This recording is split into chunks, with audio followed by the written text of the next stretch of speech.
Bienvenido nuevamente a un caso de NIF, aquí en aprendernif.com, donde estamos haciendo desde hace algún tiempo un recorrido por uno de los marcos técnicos que van a ser más usados dentro de las empresas colombianas, como es el marco técnico para microempresas, conocido comúnmente como contabilidad simplificada, entre otras cosas.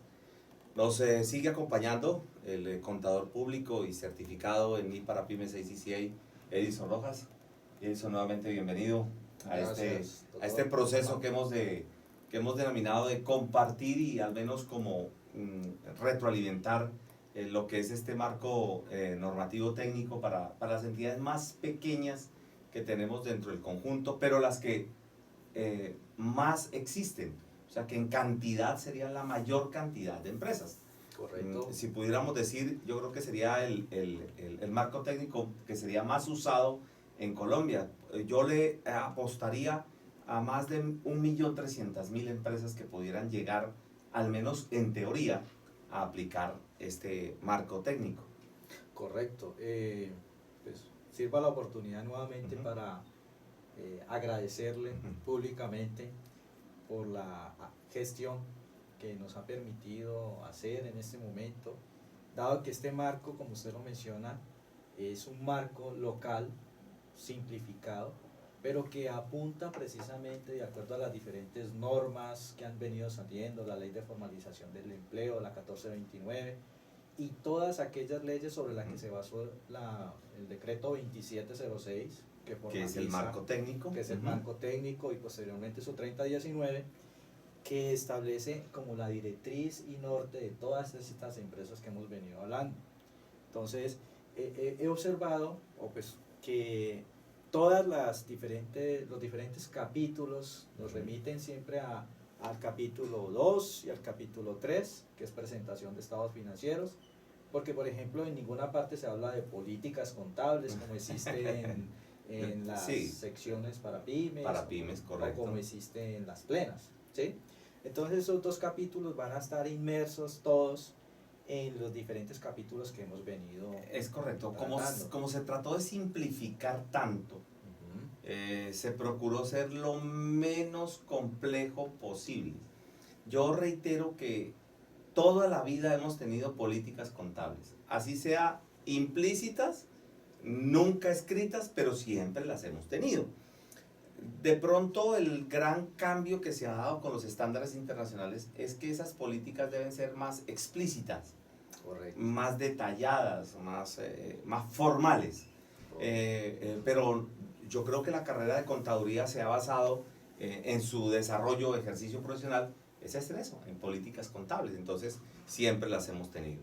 Bueno, entonces continuando, hoy abordaríamos los capítulos 9, que corresponde a propiedad, planta y equipo, el 10, que es obligaciones financieras y cuentas por pagar, y el 11, si pues lo alcanzamos a abordar.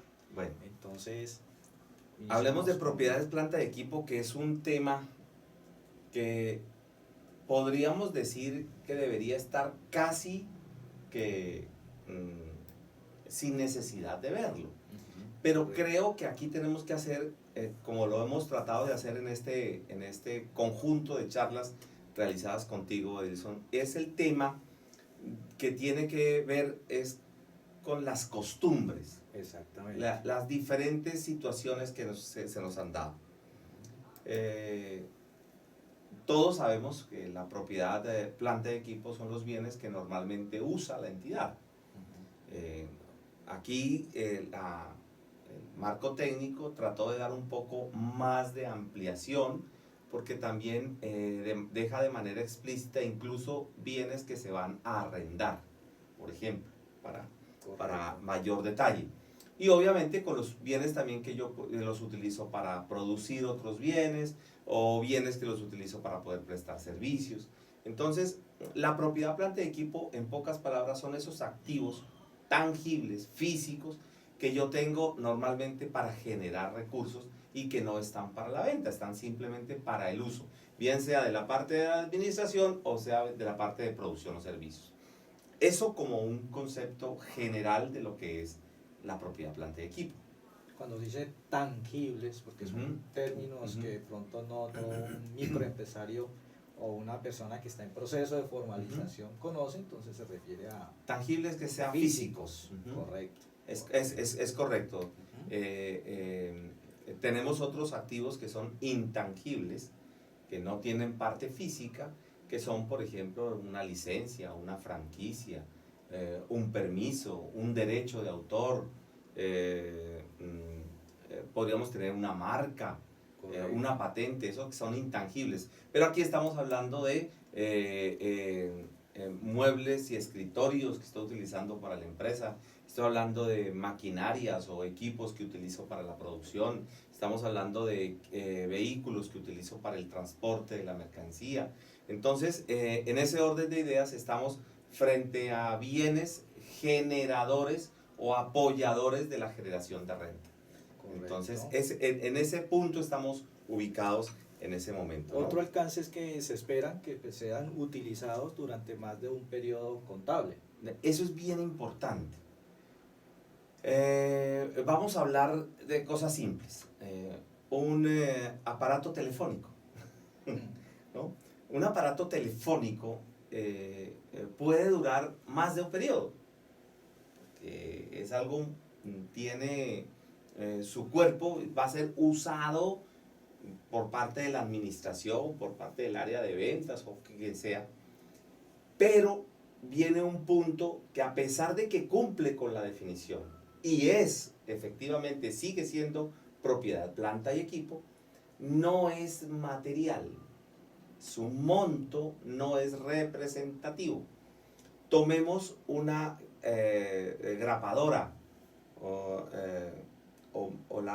aquella máquina con lo que yo logro, una cocedora para papeles, ¿no? Elementos devolutivos. Que son elementos que pueden durar muchísimo tiempo, más de un periodo, pero adicional no tienen un valor que sea relativamente importante, ¿no? Representativo. Que sea representativo, que sea material. Por ende, cumplen la definición de propiedad, planta y equipo, pero su materialidad nos daría a generar una política que nos permita decir, si bien es un activo que cumple con eso, yo la recuperación de esa inversión, ¿cómo la voy a hacer? Cuando entremos más adelante, ¿qué significa la palabra depreciación? Y podemos hablar de otros temas un poco más explícitos. Bueno. Entonces pueden ser, normalmente son bienes muy representativos, de una cuantía determinada, importante, pero también tenemos otros bienes que no lo son tanto.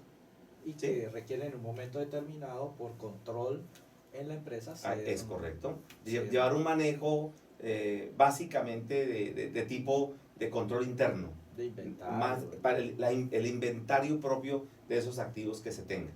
Ahora, hay entidades que ni siquiera les parece representativo y no le prestan atención. Se van al gasto, pero hay otros que sí lo realizan, ¿no? Ok. En la parte de reconocimiento, que siempre tenemos que mirar estos elementos fundamentales, que es su reconocimiento inicial, su reconocimiento posterior, las revelaciones al finalizar, la medición como tal, ¿sí? Entonces, el reconocimiento, ¿cómo van a reconocer las microempresas esta propiedad, planta y equipo? A ver, básicamente el reconocimiento es cuando yo controlo el bien. Correcto. Nosotros hemos tratado de hacer varios videos de apoyo complementario, además de estos que son un poco más extensos, más completos, pero hemos querido también en Aprendenif dar unos tips adicionales. Entre ellos hemos hablado de qué significa control. A pesar de que cuando estamos hablando de la sección 2 lo tocamos el tema de control, pero en este punto volvemos otra vez, así como cuando hablamos del inventario, hablamos de la propiedad, planta y equipo, también tenemos que hablar de control. ¿Qué significa control? Control significa cuando la entidad tiene la posibilidad de decidir qué hacer con un bien, independientemente de la propiedad legal del bien. Si yo decido sobre el bien, entonces ya es propiedad planta y equipo. Un ejemplo clásico, que lo ahondaremos cuando estemos hablando de arrendamientos, es el arrendamiento financiero o leasing financiero, como se conoce muy comúnmente. El control es la palabra clave en qué momento yo reconozco. Y lo reconozco es cuando decido qué hacer. Entonces yo tengo un bien, una máquina, y yo decido, esta máquina me la ubican aquí, tengo que hacer estas adecuaciones de esta manera, la vamos a utilizar en estos turnos. O sea, soy yo como entidad quien defino el comportamiento de esa máquina. Paralelamente a ese reconocimiento va la medición. ¿Cuánto me costó la máquina? ¿Cuánto me costó el montaje de esa máquina? ¿Cuánto me costaron las pruebas para que esa máquina esté a punto y pueda seguir haciendo su producción, ¿no? Habrá otros bienes cuyo montaje es muy simple. Coloquemos el caso de un vehículo. ¿Qué necesito para poner en marcha un vehículo? Montarme en él, echarle gasolina y conducir. O sea, lo hago como extremo porque hay algunos que implican mayor tiempo y otros que son inmediatos, ¿no? También podría hablar de otro tema que puede ser, bien sea, yo puedo comprar un edificio hecho, donde ya puedo entrar a usarlo, o puedo construir un edificio. Y todos esos estarían dentro de este marco. Y en esa parte del reconocimiento, la que tomas en la parte de comprar un edificio, ese reconocimiento para el edificio, el capítulo es muy específico, que se debe reconocer por separado el terreno de la edificación, el reconocimiento, ¿no? Es correcto, porque eso tiene una intencionalidad. Y la intencionalidad financiera es, el terreno tiene vida útil ilimitada. O sea, no tiene vida, no hay manera de medir la vida útil, ¿no? No hay manera de medir la vida útil, es imposible, porque el terreno está allí. Lo único que podría, salvo algunas excepciones bastante extremas, ¿no? Por ejemplo, una luz de tierra, de pronto una caída de la tierra, que se desprenda la tierra, si estoy de pronto en una zona de ladera, ¿no?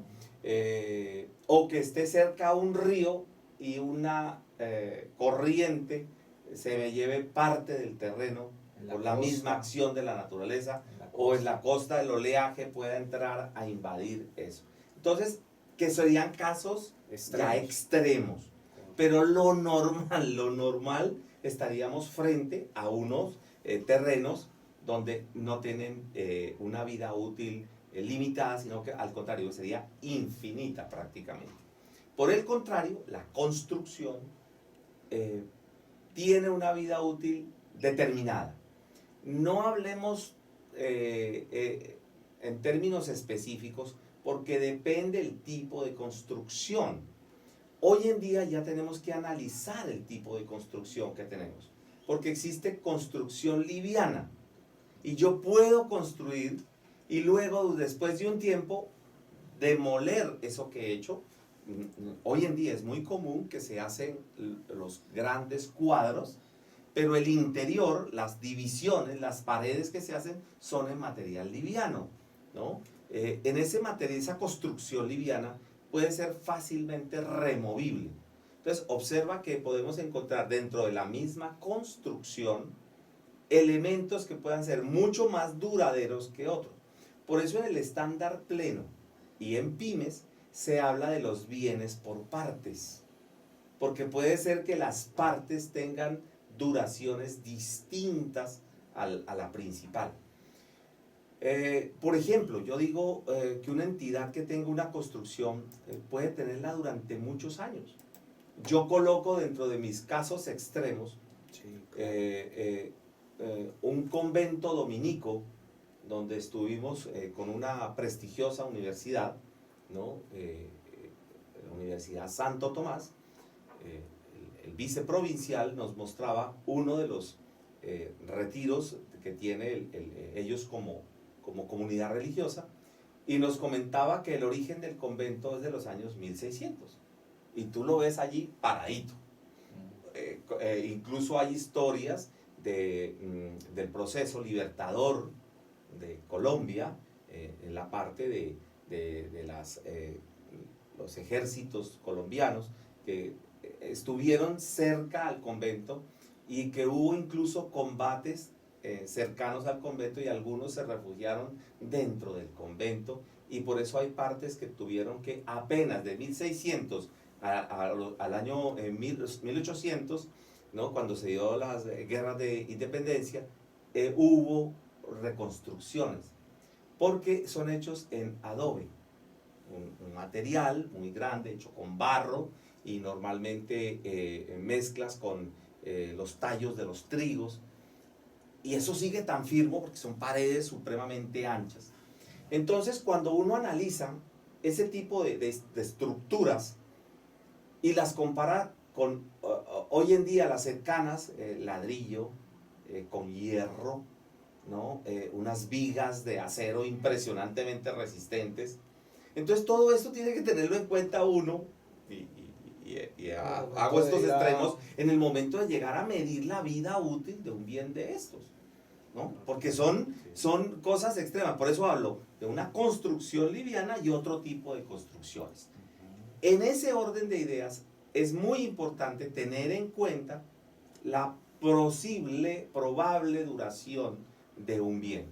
Por eso el estándar general, plenas, pymes y ahora para microempresas, trata de decir, mire, el terreno sepáremelo de la construcción, así se haya comprado de manera única, pero que se haga esa división. En forma individual. En forma individual. Las piezas, retomando ya otro tipo de propiedad, planta y equipo, las piezas, repuestos, también en un momento determinado se pueden tratar como propiedad, planta y equipo.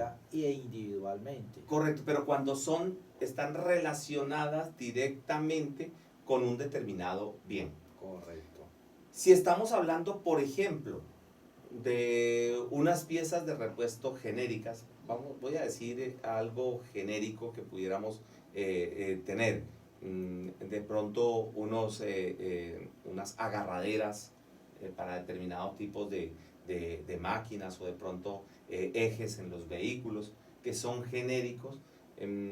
Podríamos tomar algunos casos como pastillas para frenos en el caso de los vehículos. Podríamos tomar algunas partes de algunas máquinas que puedan servirle a distintas máquinas. Esos no son propiedad, planta y equipo, siguen siendo inventarios. Por el contrario, si yo tengo una pieza de una máquina que solo le sirve a la referencia XY, entonces en ese caso, ese repuesto que solo le sirve a la máquina tal, entonces, o al modelo tal, porque puedo tener varias, entonces ese sí es una propiedad, planta y equipo. Y entra a formar parte del conjunto. Es correcto. ¿Sí? Y se va a depreciar simultáneamente. Pues ahora hablamos de esa parte de la depreciación, pero entonces entra a ser parte de ese activo. Es correcto. Como un activo hijo, digámoslo así. Sí, como una variación que puede entrar en cualquier momento a ser parte integral de la máquina que lo tenemos allí, o del equipo que se tiene, o del vehículo. La medición posterior para la propiedad, planta y equipo, pues toma su costo menos la depreciación menos el deterioro. Entonces es exactamente igual a la NIF para las pymes. Correcto. En ese caso, a pesar de que ha habido como mucha censura al tema del método del costo, yo quiero recordarle a las personas que el costo es según el momento en que se hable. Si podemos, por ejemplo, hablar del costo cuando estemos precisamente hablando del tema de lo que corresponde a cosas como algo representativo, una construcción o eso, y lo estoy haciendo en el corto tiempo, de pronto es válido, en el largo plazo de pronto no es tan válido. Pero si estoy hablando, por ejemplo, de unas sillas, de unos escritorios, de unos archivadores, de unas papeleras, de pronto el costo menos la depreciación no está tan lejano. O sea, por eso es que tampoco podemos ser tan... Hay personas que dicen que no, que el único método que es válido es la revaluación. No, el método del costo es totalmente válido. Hay que analizarlo en su justa proporción. Y como ahora, por ejemplo, la NIF para las pymes ha tenido una enmienda, todavía a la fecha de hoy, en agosto del 2015, no ha sido formalizada, ¿no? Formalizada, está el proyecto, está ya a punto de salir la enmienda o las enmiendas, donde se va a poder también en NIF para las pymes utilizar el método de revaluación, en plenas que ha existido el método de revaluación. La ventaja es que el marco de microempresas puede irse dependiendo de las necesidades, puede irse, si no lo encuentra en microempresas, puede irse a pyme, y si no lo encuentra a pymes, puede irse incluso a plenas. Para puntos específicos y que sean realmente de aporte de valor agregado. Entonces la medición posterior, inicialmente la podríamos hablar del costo menos su depreciación y menos su posible deterioro, si acaso lo hay, y alternativamente coger otro tipo de medición. Entonces definamos de pronto qué es depreciación. Entonces, para hablar de la depreciación tenemos que tomar varios tópicos. El primer tópico es determinar el monto que yo voy a depreciar. Segundo, el método como voy a depreciar. La vida. Pero entonces allí, y el tiempo durante el cual voy a hacerlo. Pero, ¿qué es la depreciación? La depreciación realmente es la pérdida de valor de un bien. Pérdida de valor que se realiza por su uso, porque lo estoy usando. Hay bienes que posiblemente la pérdida de valor es muy lenta, casi que imperceptible. Otros, su vida, su pérdida de valor es muy grande, muy acelerada. Por ejemplo, si tenemos casos de pérdida acelerada, o los equipos de cómputo tienen una vida, por su obsolescencia, tienen una vida útil muy baja. Incluso hay equipos que muchas veces hay que desecharlos porque tecnológicamente ya no operan. A pesar de que podrían seguir usándose, pero ya la tecnología, los programas ya no corren en ese tipo. Salen nuevas versiones, ya no corren en el equipo. Salen nuevos programas y ya no corren en el equipo. Y ahí entonces el concepto baja en cuenta. Es correcto, ahí podríamos tener ese punto. Exactamente. Ahora, la depreciación también se puede medir como la recuperación de la inversión. Porque ¿a dónde se va la depreciación? Normalmente se van a los resultados, disminuyendo la rentabilidad, pero también puede ir la depreciación a un valor de un activo, como es el caso de la producción de productos, la manufactura de productos, donde yo incurro en elementos y uno de esos elementos son las máquinas. Entonces, allí la depreciación pretende tener eso. Entonces, elementos para depreciar. ¿Cuánto voy a depreciar? Y cuando digo cuánto voy a depreciar, tengo que mirar el costo del bien y le debo restar lo que puedo recuperar del bien. Y ese valor que puedo recuperar del bien se llama valor residual, valor de rescate, valor de salvamento. No lo deprecio porque lo voy a recuperar. Entonces, por eso no lo deprecio. Y tercero, entonces ya cuando ya tengo el valor del costo menos el valor residual, tengo la base de depreciación. A ese valor, a esa base de depreciación es lo que yo deprecio. ¿Y por cuánto tiempo?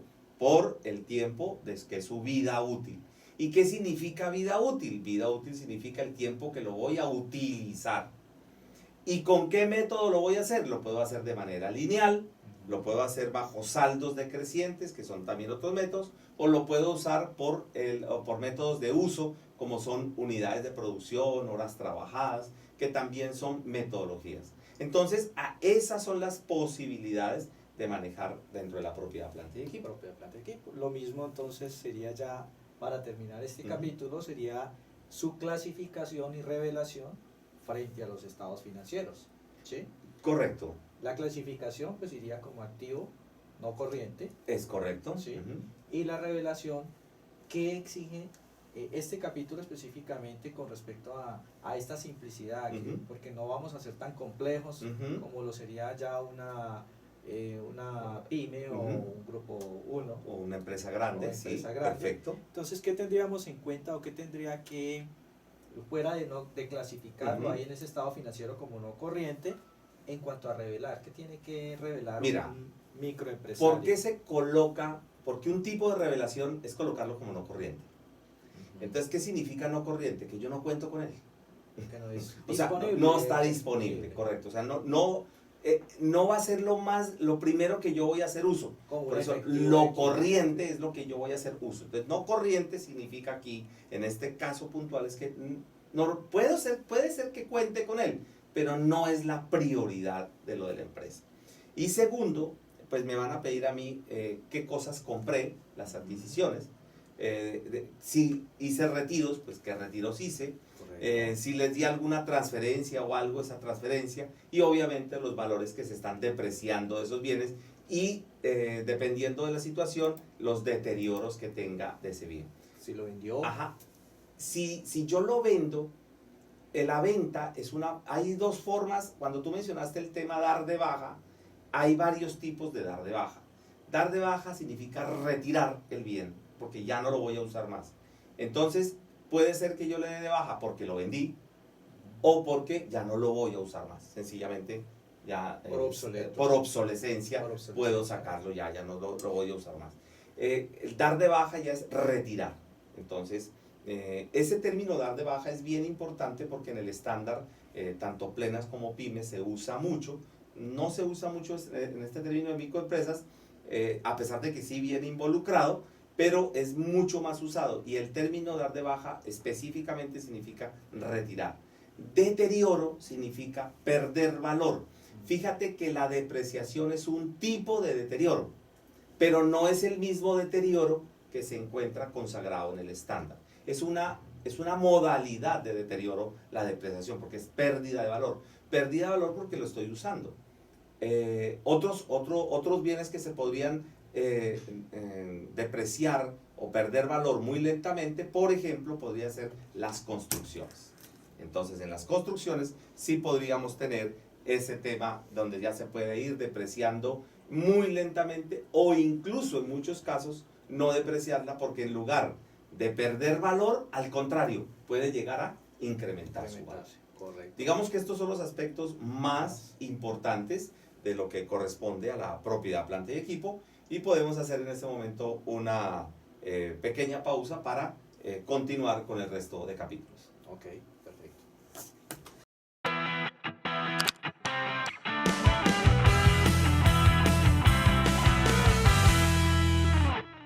Gracias, amigos, por tomarse el tiempo de escuchar este video, del cual muchos de ustedes están en las mismas condiciones que muchos colegas en Colombia, y es cómo arrancar este proceso de NIF, porque hemos escuchado tantas cosas que realmente necesitamos darle forma a tanta información que nos ha llegado.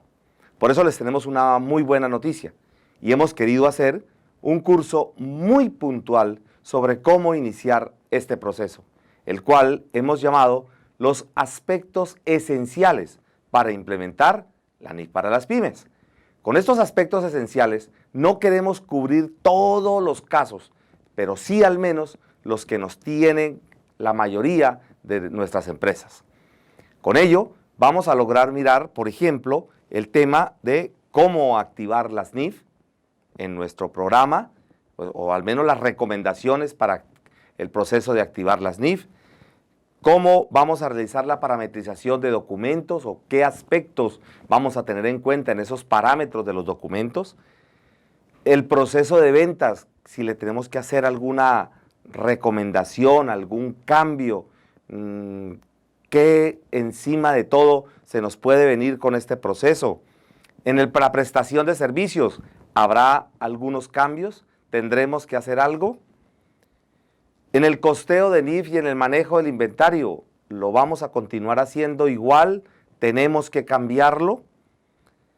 En el módulo de activos fijos, expreso la palabra activos fijos solo con una intención, que no la confundamos con propiedad, planta y equipo. Esto quiere decir que como activos fijos vamos a meter un conjunto de activos, propiedades de inversión, leasing financiero, la misma propiedad, planta y equipo, bienes en comodato, etcétera, etcétera. El deterioro de la cartera, ¿cómo vamos a manejar ese deterioro de cartera? Que va a ser prácticamente lo más periódico a realizar. El deterioro del inventario, ¿no? Cuándo se genera, en qué momento tenemos que hacerlo, cuándo se recomienda ese tipo de situaciones. Y por último, los informes que tenemos que emitir con relación a las NIF. Muy bien, amigos, los esperamos entonces en este curso de aspectos esenciales para la implementación de las NIF para las pymes. Los espero.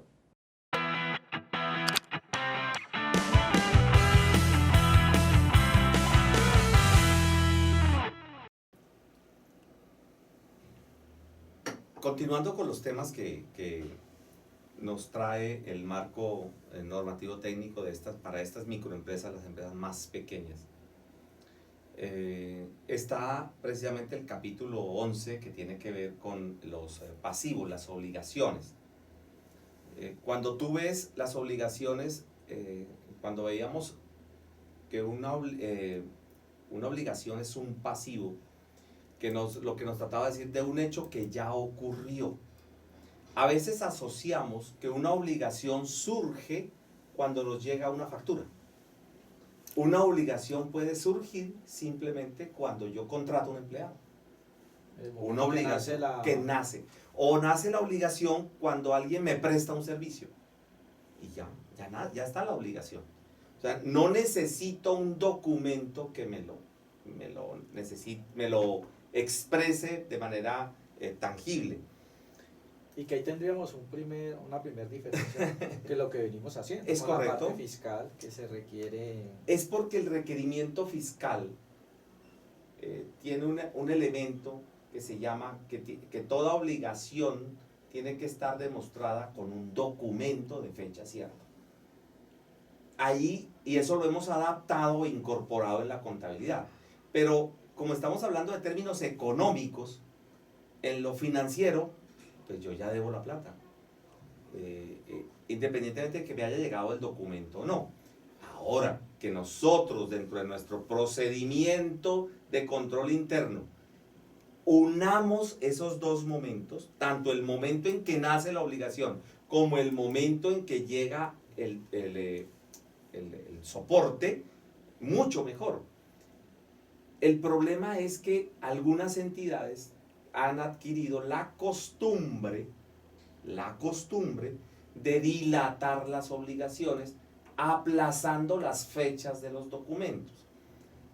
En los tres marcos normativos técnicos, en plenas, pymes y en microempresas, la obligación nace cuando el hecho ocurre, no necesariamente cuando tengo el documento. Que usualmente ocurre al final. Es correcto, pero lo que debemos tener en cuenta, ahí, Edilson, es que como hemos vivido tan aferrados al documento, prácticamente si no hay documento es como si yo dijera yo no debo nada. Entonces, voy a poner un ejemplo coloquial. Hay personas que las llaman de sus entidades que les prestan el servicio de electricidad, de agua, de telefonía, ¿no? El servicio o cualquier clase de servicio, y lo llaman, usted no ha pagado. Y la persona dice, pero es que a mí no me ha llegado la factura. Le dice, qué pena con usted, pero el periodo ya se cumplió y usted lo debe.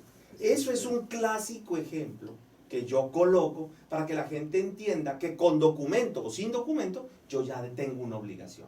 Entonces, eso es lo primero que a mí me parece importante de tener en cuenta con las obligaciones.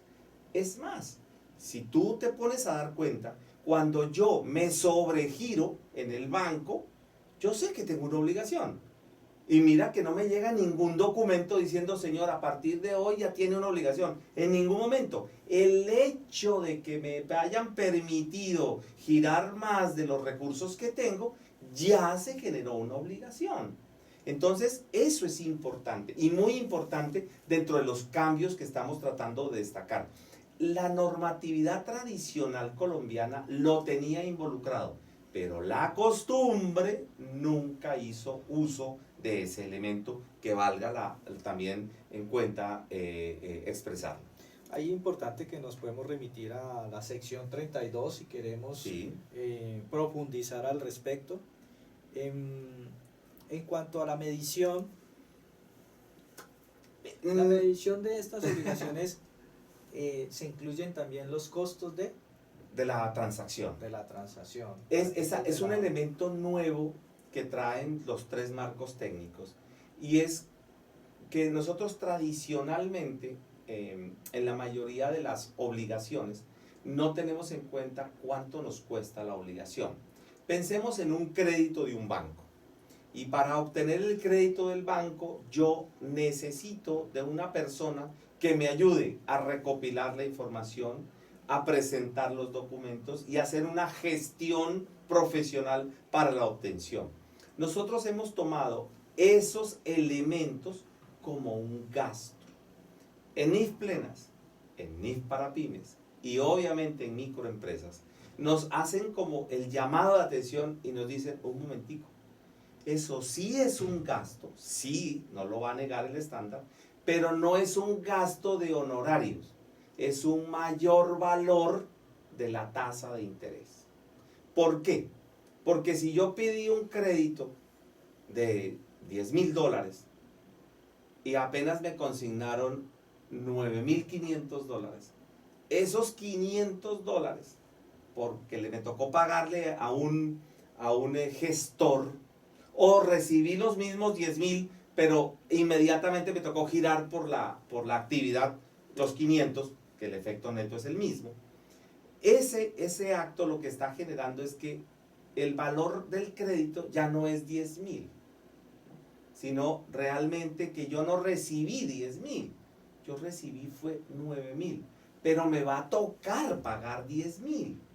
Entonces el hecho de que yo realmente recibí 9,500 y voy a pagar 10,000 y además voy a pagar intereses, entonces la tasa de interés real se va a aumentar. Y eso es lo que el estándar quiere decirle al lector, al preparador de la información también, decirle, tenga en cuenta que eso aumenta la tasa, el costo financiero. Es un gasto, pero no un gasto de honorarios, sino un gasto financiero, porque va relacionado con la obligación, que es otro cambio bien importante, Edison, que lo traen los 3 marcos para eso, porque se ocultan los costos financieros, se ocultan bajo modalidades con otros nombres que uno muchas veces ni se da cuenta. Hay entidades financieras que te cobran el costo del análisis del crédito, te cobran la papelería para obtener el crédito, te cobran X montos adicionales. Entonces, todo eso incrementa el costo del crédito. Lo peor es que te lo cobran por anticipado. Entonces, todo eso va aumentando el valor de la obligación. Porque vas a recibir menos dinero. Así te entreguen el valor que tú pediste, parte de lo que tú pediste se fue destinada a otro tipo de cosas, no para tu uso. Entonces, efectivamente, y para ratificarlo, sí es un gasto, pero no un gasto de papelería, no un gasto de comisión bancaria, no un gasto de ningún otro tipo, sino un mayor valor del costo financiero de la obligación. Perfecto. La baja en cuentas, y antes de entrar en baja en cuentas, es importante que retomemos, porque como dijimos en un principio del inicio de esta grabación, siempre debemos remitirnos a los principios y conceptos generales. Estos pasivos son pasivos, ¿cómo lo podemos decir? Pasivos financieros, son cuentas por pagar, con lo que estamos tratando. La definición en sí y su ubicación en el balance. ¿Y qué es? Es un pasivo, la definición de pasivo. Entonces, es una obligación presente, correcto, como lo dice el estándar, ¿no? Que se generó por eventos pasados y que hacia el futuro voy a tener que desembolsar recursos, dinero, ¿no? Correcto. Aquí, por ejemplo, cuando tú mencionabas la baja de cuentas, maneja igual. ¿Qué decíamos que era baja de cuentas? Era un retiro. ¿Cómo retiro una obligación? Pagándola. O sea, pagándola. O sea, yo cómo descargo una obligación, pues la pago, ¿no?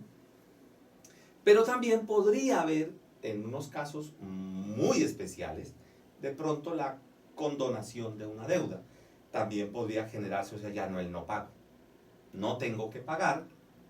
Entonces, en ese caso, le podría también dar de baja a la cuenta por pagar o a la obligación. Normalmente, la baja de cuentas de un pasivo es cancelando. Y yo siempre cancelo tanto el valor del pasivo como el valor de sus intereses, ¿no? Por eso, al iniciar este capítulo, hice mucho énfasis en que hay factores adicionales que incrementan ese costo financiero para que la persona sepa cuánto realmente está pagando por el préstamo. Porque si lleva el interés nominal que está en el pagaré y descuida lo que pagó para poder obtener el crédito, se me pierde de vista lo que me costó el crédito. Que yo le tuve que pagar a unos actores externos para tener ese crédito. Entonces, pierdo de vista eso y de pronto ese es uno de los puntos que más revolucionan el concepto de la nueva metodología financiera de este manejo. Y fíjate que se manejan de la misma característica, un préstamo a una entidad financiera o a un proveedor, una cuenta por pagar. Porque hay proveedores que te pueden cobrar intereses. Posiblemente a veces no distinguimos, y el microempresario es muy dado a que no siente al proveedor como una persona que le prestó plata, sino que solo ve a quien le prestó plata, al que le entregó dinero. Lo que pasa es que cuando nos entregan bienes o servicios, realmente nos están prestando dinero. Sí, es a crédito. Claro. Lógicamente. Entonces, una cuenta por pagar es una obligación de carácter financiero. En este caso puede tener o no intereses. Aquí aplicaríamos el concepto que se maneja en pymes, donde dice que normalmente en los términos de crédito, de plazos normales de crédito, no se utiliza tasas de crédito. Cuando uno le venden a 30, 60, 90 días, normalmente la gente no cobra intereses. Pero cuando sobrepasan esos, sí lo hace.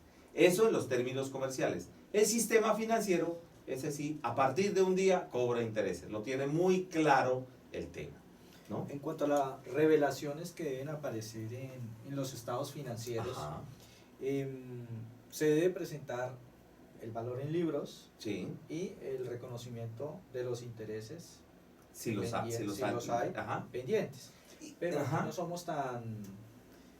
no habría tanta complejidad como lo tendríamos pues en pymes y en plenas. Pymes y plenas. Aquí se puede trabajar un interés simple, sí, bajo regla de 3. Exactamente. Se multiplica por la tasa de interés, se divide por normalmente 30, que son los días del mes, y se multiplica por el número de días que se están cubriendo con el préstamo. Entonces aquí se utiliza por facilidad de este microempresario para no trabajar las cuentas de interés efectivo que son valor presente. Aquí se le da la posibilidad al microempresario de utilizar interés simple, pero con una salvedad nuevamente. Si él quiere manejar interés efectivo, lo puede hacer. Porque simplemente, ¿qué necesita? Trabajar con sus políticas contables y definirlas en ese sentido. O sea que ahí no hay ningún problema. ¿Qué ejemplos podríamos nosotros colocar para esta sección, doctor? ¿De cuáles serían esos pasivos que se nos presentaría a un grupo 3? Llevémoslo ya más... Bueno, yo puedo tener primero los préstamos de un banco, y dentro del préstamo del banco podríamos tener el que más se usa, el sobregiro. En segundo, un crédito adicional que puede ser de libre inversión, un crédito de tesorería, un crédito de fomento, que normalmente son créditos financieros con tasa de interés, que es lo que más hemos manejado. ¿Una tarjeta de crédito? Una tarjeta de crédito también es una forma de endeudamiento, con una aclaración. Normalmente, algo que no se hace es definir las tasas de interés. Entre más riesgo haya de un crédito, más nos van a cobrar tasa de interés. Por eso nosotros observamos que la tasa de interés de sobregiro, que es el más riesgoso, pero el más inmediato, entonces es la tasa más alta. Es lo que normalmente ocurre en los mercados. Y luego van disminuyendo hasta llegar a la tasa más baja, que normalmente son los créditos de fomento, que son los que se hacen a veces en forma conjunta. Normalmente se hacen conjuntamente con la banca central, ¿no? En el caso de Colombia, que se hacen conjuntamente con el Banco de la República, en unos créditos que se llaman de redescuento. Son créditos que se hacen a través del Fondo para la Industria, el Fondo para la parte agropecuaria, que son los que más utilizan. Pero también hay otro tipo de créditos de fomento que son para exportadores, que se hacen a través de las entidades de fomento para la exportación. Entonces, todo este tipo son las tasas más bajas que hay. Y hay unos que incluso ya se han atrevido a hacerlo, entidades, que son el crédito también de fomento para capitalizar las empresas. También los hay. Por ende, es muy importante para ser congruente con lo que estamos hablando del costo financiero de la deuda, poder tener en cuenta ese tipo de alternativas. Ahora, ¿qué se pide para que una persona pueda llegar a un crédito de estos con las tasas más bajas? Pues unos buenos estados financieros. Correcto. Una buena contabilidad creíble, unos estados financieros creíbles. Entonces, no inventados. Muchas veces los empresarios dicen, pero ¿por qué a mí no me otorgan el crédito? ¿Por qué siempre me lo rechazan? Lo más seguro es que la entidad financiera no crea en la información que se le está presentando. Entonces, ahí es donde tiene que trabajar este microempresario en darse cuenta que si está siendo rechazado, pues tiene que tomar una actitud. Entonces, yo le diría, la primera conclusión y recomendación para un empresario sería, señor, si le rechazaron, vayas a su gerente de banco y dígale, bueno, dígame qué tengo que hacer para que usted me crea. Entonces, ¿cómo tengo que empezar a comportarme? Eso normalmente se hace cuando un empresario maneja adecuadamente una cuenta corriente, maneja flujos de dinero en la cuenta corriente. Pero si un empresario nunca usa el banco, todo lo hace en efectivo, y se asoma al banco solo cuando pide un crédito, entonces el banco no va a confiar. Pero si todas sus operaciones las hacen a través del banco, el banco empieza a mirar qué volúmenes de dinero maneja. Y al saber ese volumen de dinero que maneja, entonces obviamente el banco dice, es que él maneja una platica interesante. Pues él no la guarda, pero la ingresa y sale, ingresa y sale. Entonces, ¿de qué sirve que yo le lleve un documento llamado estado financiero diciendo que tengo un poco de ventas, pero la persona del banco dice, pero usted esas ventas no las mueve por mí, por mi cuenta al menos no las mueve? Entonces, ¿le creo? Entonces, a veces es importante que cuando uno está viendo estos temas, no los mire estrictamente bajo el sentido contable que dice uno, registro un pasivo, ¿sí? Pero es que para poder llegar a ese pasivo, que es una fuente de recursos, como es una obligación financiera, o incluso un proveedor, la misma. Mira, con un proveedor es exactamente lo mismo. Si yo abro mi negocio hoy y yo llamo a una empresa distribuidora, le digo, necesito que usted me venda crédito, ¿me darán crédito? No. Más bien de pronto yo voy empezando a comprar, cada vez compro más, primero me darán un crédito pequeño, luego me van ampliando el crédito, luego me van ampliando el crédito, y ese paso a paso yo lo tengo que construir. Por eso no solamente nos fijemos en esa parte del plazo. Ha tocado dos temas que es pasivos, existentes ahí en ese estado financiero, ¿sí? Nos estamos acercando ya al finalizar, pues más adelante al último capítulo que tiene que ver con la presentación del balance de apertura, que también debe existir. Ahí en este grupo 3 nos vamos a encontrar una cantidad de pasivos con accionistas, También. pasivos con, incluso si es una persona natural, con establecimiento de comercio, pasivos yo con yo y cuentas Ujú. por cobrar yo Exacto. con yo. Entonces, sería También. prudente anticiparnos en ese tratamiento que deberíamos Ujú. darle a esos pasivos que están ahí, pero pues que terminan siendo irreales. Es correcto, porque si soy persona natural, y tú lo acabas de decir, yo no me puedo deber a mí mismo. Entonces no cumple la definición de pasivo. Porque el pasivo es un negocio que es una obligación que se tiene contra un tercero externo, no conmigo. Por ejemplo, en estos días me haces acordar una entidad que tenía 3 proyectos, pero la misma entidad entre proyectos se presta. Entonces yo le decía, un momentico, puede ser que para efectos de control usted los registre, pero para presentación eso no va, No existe. porque no puedo, yo no me puedo deber a mí mismo. Imagínate tú generar unas cuentas por cobrar por 100 pesos por acá y unas cuentas por pagar por 100 pesos acá. Por lo mismo, entonces, no, cruce eso para presentación. Puede ser que lo tenga para un control interno de los proyectos que estoy ejecutando. Y eso se puede hacer, claro, yo con la contabilidad puedo hacer. Pero lo que hay que tener en cuenta es que al momento de presentar mis estados financieros, no lo tengo. Ahora, al mismo tiempo que un proveedor me está vendiendo, también tengo una obligación con él. Y si él me cobra intereses por eso, también tendré que reconocerlo.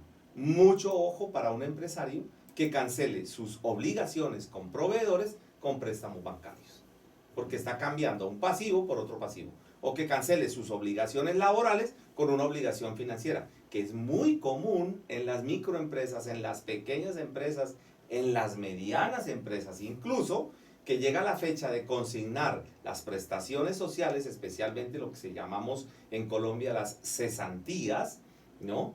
Y van a ver a su flujo de caja y no hay plata. Entonces tienen que acudir a un préstamo. Para un banco eso es excelente.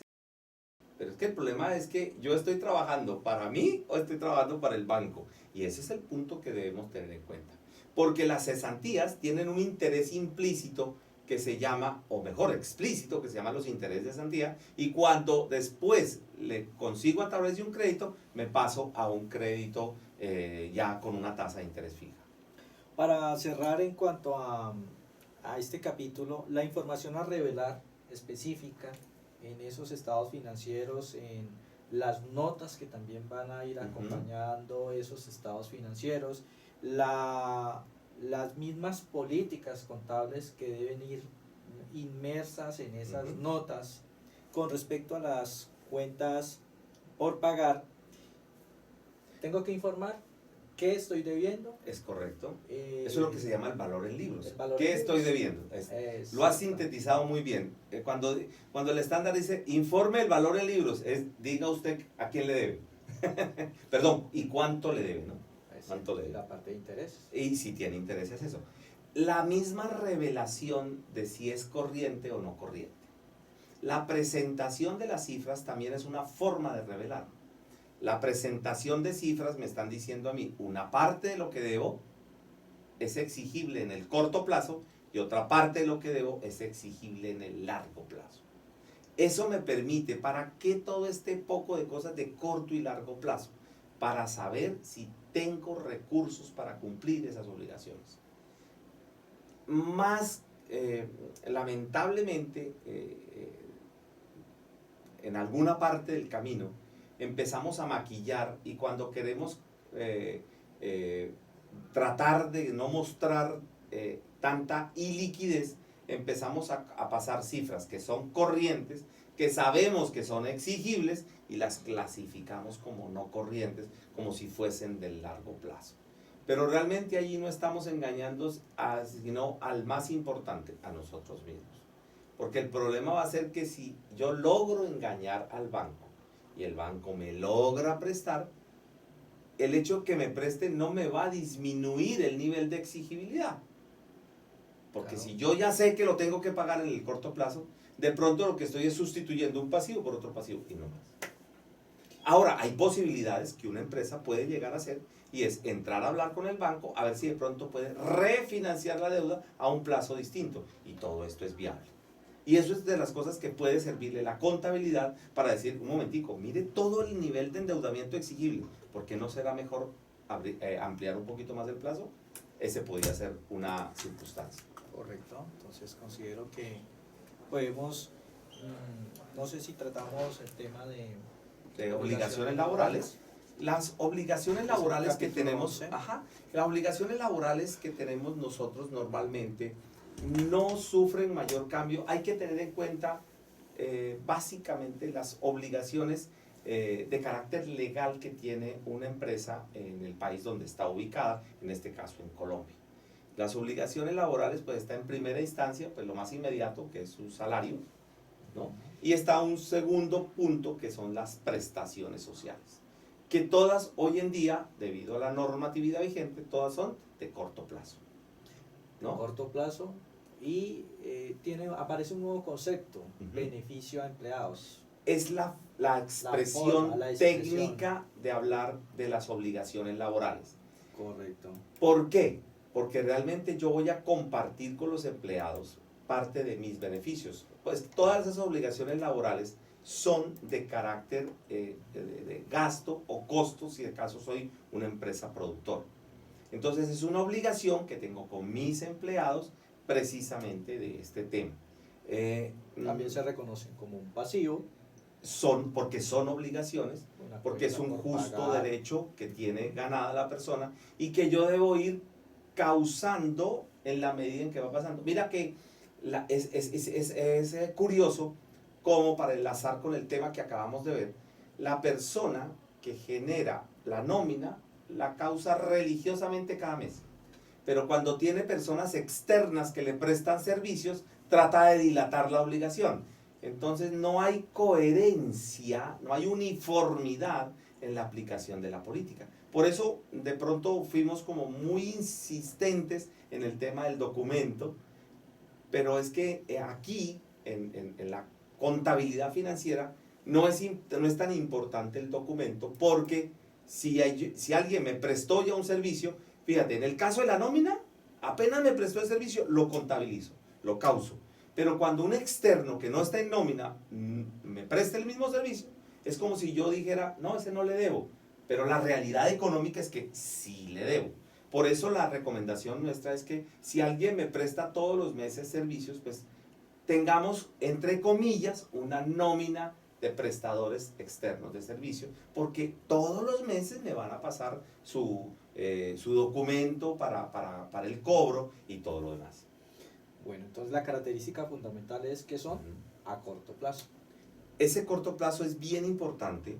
Aunque pueden existir también algunos beneficios a largo plazo, pero... A pesar de que normalmente las empresas micro son muy inmediatistas. Exactamente. Y en ellas puede haber de pronto hasta por tipo de liquidez, tener un personal que puede incluso hasta rotar mucho, y entonces las obligaciones se vuelven muy de corto plazo. Es lo que más existe, y por eso el mismo marco técnico habla primero de las de corto plazo y como una posible alternativa de que eventualmente puedan existir el largo plazo, pero hace la aclaración, ¿no? En algunos casos habrá situaciones del largo plazo. Exactamente. Volvemos a lo mismo, es por el nivel de exigibilidad de esa obligación, de ese pago. Entonces observemos que ese nivel de exigibilidad se mide entre lo corriente y lo no corriente. Y ahí entra el factor, el elemento del reconocimiento, que se reconoce cuando existe el compromiso como tal de ese evento. Y fíjate que es coherente con el que hablábamos del pasivo de cuentas por pagar. Correcto. Porque el principio de reconocimiento es el mismo. Lo único que hace cualquiera de los tres estándares, plenas, pymes y micro, lo que hace es decirle a la persona, mire, las obligaciones financieras se manejan porque tienen un origen distinto a las de carácter laboral, de beneficios a empleados, pero en la esencia de ambos tienen la misma. ¿Cuál? Ocurrió el hecho económico, tengo el pasivo, tengo la obligación. Ocurriendo el hecho económico. Sí, ¿sí? La situación es que en la nómina normalmente no se maneja ningún documento, de pronto un contrato verbal o escrito, pero no hay un documento intermedio, ¿no?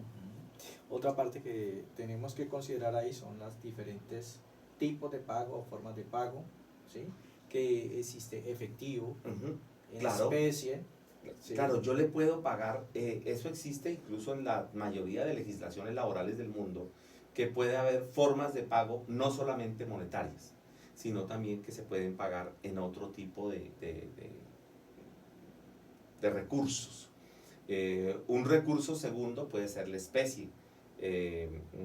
Puede ser que una persona le dé el transporte. Mira que hay empresas que tienen un transporte para recoger sus empleados.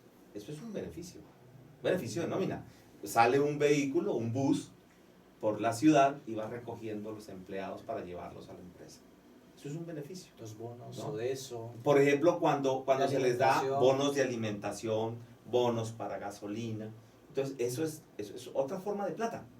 Entonces, se le está pagando en especie, pero se les está dando un dinero adicional, unos recursos, para no hablar de dinero, unos recursos adicionales. Ok. Lleva inmerso, pues todo este reconocimiento lleva inmerso el reconocimiento de pasivos, reconocimiento de gastos, y yo creo que pues ahí con respecto a este, ¿cómo se llama? ¿Capítulo? Capítulo, pues podemos de pronto...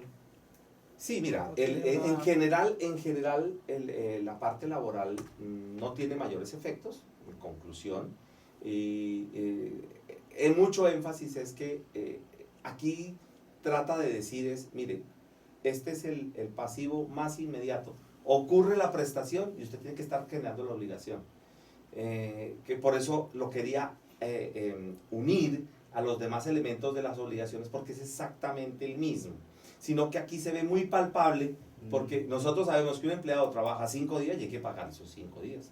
Trabajó los 30 días, hay que pagarle los 30 días, ¿no? Que a veces no lo hacemos lo mismo con las obligaciones con externos, ¿no?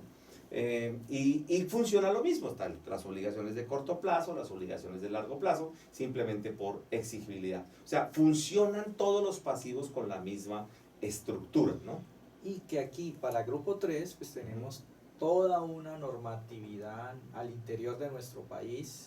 Existen organismos que van a estar ahí muy pendientes, la UGPP por ejemplo. Entonces, sí, las unidades de gestión lo importante que nos debe estar quedando nosotros es de que este grupo 3 está aplicando normas de información financiera, que fuimos muy claros en esa primera alocución donde introductoria que diferenciábamos NIF de NIF, ¿sí? Entonces nosotros estamos aplicando normas de información financiera bajo un marco local, el cual pues, es muy explícito y va acompañado de todas esas normas que existen actualmente en nuestro país, que mientras no sean derogadas pues hay que seguirlas cumpliendo. Y te complemento finalmente lo que tú decías, cada vez que un empresario se dedique a una actividad comercial de servicios, no puede desconocer las obligaciones legales. Por lo tanto, una entidad cualquiera, tú mencionabas la UGPP, está la DIA, la Administración de Impuestos, está las oficinas de trabajo y el Código Laboral, están las obligaciones con los municipios, todas ellas se basarán en ¿qué? En la contabilidad que lleve esta persona para sus efectos. En la medida en que no tenga contabilidad o esté no estructurada y no esté de acuerdo, pues va a tener dificultades. Correcto. Entonces, como tú puedes ver, el objetivo de este marco técnico es decirle que existen unas reglas de juego también incluso para la contabilidad. Correcto. Así sea simplificado. Así sea simplificado. Edison, creo que hemos llegado nuevamente al final de un caso de NIF para todos nuestros seguidores en aprendenif.com, que esperamos contribuya a los elementos de juicio profesional para poder utilizarlos en la asesoría con sus proveedores, con sus clientes, con sus allegados. Hasta un próximo caso de NIF y los esperamos aquí en aprendenif.com.